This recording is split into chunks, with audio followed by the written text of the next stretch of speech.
La carte postale a quelque peu perdu de sa superbe, mais c'est pour la bonne cause. L'historique pont Perrière d'Annecy se refait une beauté. Datant du XVe siècle et faisant partie du patrimoine remarquable du cœur de la vieille ville, l'ouvrage montrait quelques signes de faiblesse. Ce pont a des circulations piétonnes, mais aussi, si vous constatez autour de vous, des circulations automobiles et de restauration. En plus, il fait partie d'un des premiers ponts du Thiou, et il est soumis à la poussée du canal, notamment en période de crue. Avec le Palais de Lille en toile de fond, le pont Perrière est l'un des ponts les plus touristiques d'Annecy. Le choix de la date de ce chantier, long de 2 mois, n'est donc pas dû au hasard. Vous savez qu'il n'y a jamais de bonne période pour faire des travaux. En haute saison, c'était totalement impossible compte tenu du flux de touristes ici. En basse saison, en hiver, il y a d'autres contraintes. Je vous rappelle que le Noël des Alpes débutera mi-novembre.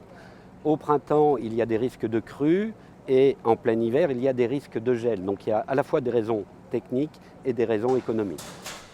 La circulation sur le pont sera bien évidemment interdite pendant la durée de ces travaux, qui devraient donner au pont un tout nouvel aspect. Le but de la réflexion, principalement, c'est de reconstituer une dalle béton armée sur l'ensemble de l'ouvrage, donc sur l'ensemble des 3 voûtes, pour redonner de l'importance à l'ouvrage et supporter le trafic local, notamment le trafic des livraisons, des petites livraisons du secteur. Et puis cette dalle sert aussi également de support d'étanchéité pour assurer l'étanchéité de l'ouvrage et éviter toutes les infiltrations qui peuvent se propager à l'intérieur du corps de voûte.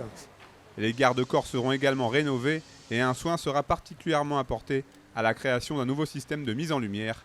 Coût total de l'opération, 216 000 €. Et travaux ou pas, le Palais de Lille a toujours autant de succès auprès des touristes.